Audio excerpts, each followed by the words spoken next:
This is Amy Kovalchick from the Barclays Center in Brooklyn, New York, where we're reporting for the Men's Atlantic 10 2015 Media Day. I'm here, joined by Coach Dave Paulsen. Hello, Coach. How are you? I'm doing well. How are you? Doing great. So, entering your first season, going to George Mason, Patriots, coming from Bucknell. How do you feel about this?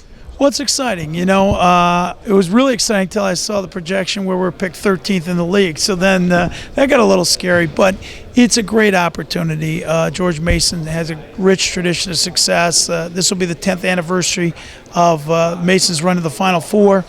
And it's an honor to join such a great league. You know, there's just terrific coaches and programs here. So we're excited to get going. And you do bring up the anniversary of the 10-year. So can you reflect on what task you have ahead of you, finishing last year, George Mason, 9-22 overall. So it is going to be a rebuilding year. Well, it's a tall task, you know, but one of the things that we've tried to stress to our guys is not get so focused on March, but be focused on, you know, tomorrow's practice and just getting a little bit better every day. Most teams struggle not because they're not good enough, but because they don't execute well enough. So we're going to just try to focus on small victories every day, improving fundamentally, and not worry about expectations or anything like that. So day-by-day process, not looking too far ahead into the big picture. So coming from Bucknell, you're coming from a great coaching tenure there, moving from rural Pennsylvania, little low-key, Yes.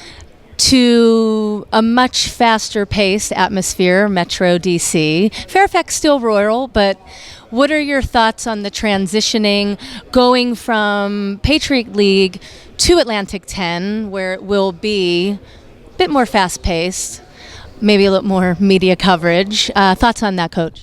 Well, you know, it's exciting. You know, I think change is good. Change is hard. You know, change is hard. Certainly when you're moving a family, that's probably the hardest part of the deal. But, you know, I think change invigorates you. I think, you know, you always want to learn as a coach.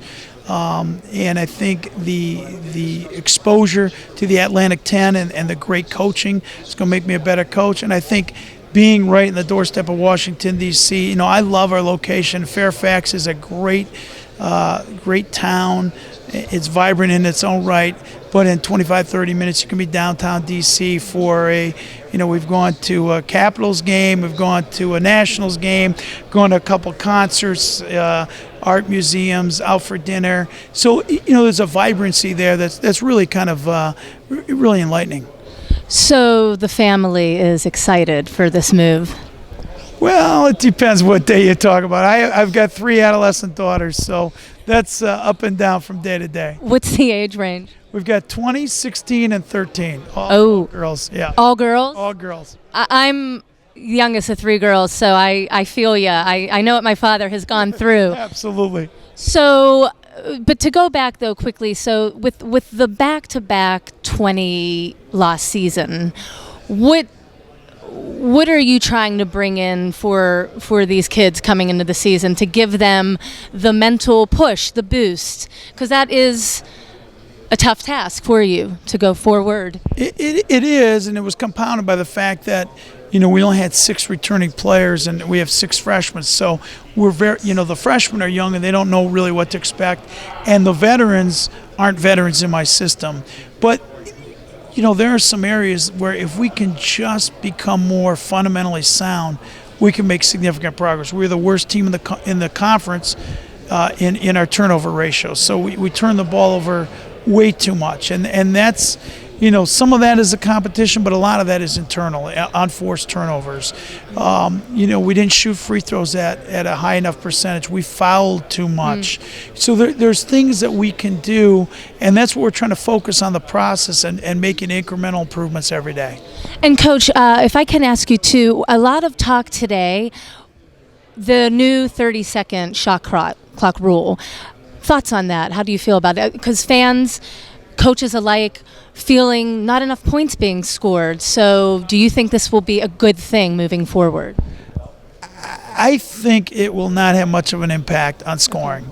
You know, so I don't think it'll have much of an impact. I think there's the teams that play faster are going to play fast, and the teams that are used to playing slow might take more hurried shots. I think the significant rule change that people aren't focusing much on is the elimination of the 5-second closely guarded rule. And, it's conceivable where you'll see one person dribbling the ball for 15 seconds at one time, not moving the ball. And, I think the game's supposed to be more ballet than boxing match. And I think that will not necessarily have a good impact on the game. Well, Coach Paulsen, I feel Mason is lucky to have you, and thank you for taking the time to talk to us. All the best to you this year, Coach. All right, thank you so much.